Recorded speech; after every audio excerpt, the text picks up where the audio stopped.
Hello guys, வாங்க இப்போ முளைக்கீரை பொரியல் எப்படி செய்யுதுன்னு பார்க்கலாம். நான் ஒரு கட்டி கீரை வாங்கி அலசி கட் பண்ணி வச்சுருக்கேங்க. இப்போ அடுப்பில் கடாய் வச்சுக்கிட்டு தேவையான அளவு எண்ணெய் சேர்த்துக்கோங்க. கடுகு, உளுந்தம்பருப்பு, ஜீரகம் எல்லாம் 1/4 டீஸ்பூன் சேர்த்துக்கோங்க. 2 காஞ்ச மிளகாய் பிச்சு போட்டுக்கோங்க. சின்ன வெங்காயம் ஒரு கைப்பிடி அளவு சேர்த்துக்கோங்க. சேர்த்து நல்லா கிளறிக்கோங்க. கிளறினதுக்கப்புறம் இப்போ கீரையை சேர்த்துக்கலாங்க. ரொம்ப சிம்பிளுங்க, ஆனால் ஒரு ஹெல்த்தியான ஒரு டிஷ்ஷுங்க. இப்போ கீரையை நல்லா பொரிச்சுக்கலாங்க. கொஞ்சம் லைட்டாக தண்ணி ஊற்றி வேக வச்சுக்கோங்க. உப்பு வந்து கடைசியில் சேர்த்துக்கலாம். இப்போ நல்லா கீரை வெந்துருச்சு பாருங்கள்.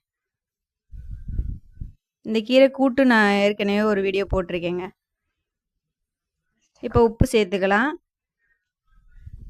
உப்பு சேர்த்து ரொம்ப நேரம் வைக்க வேணாங்க. நம்ம கீரை வெந்தோடனே தான் உப்பு சேர்த்துருக்கோம். இப்போ தேங்காய் துருவல் 2 ஸ்பூன் சேர்த்துக்கலாம். அவ்வளோதாங்க. ஓகே, பாய்ங்க.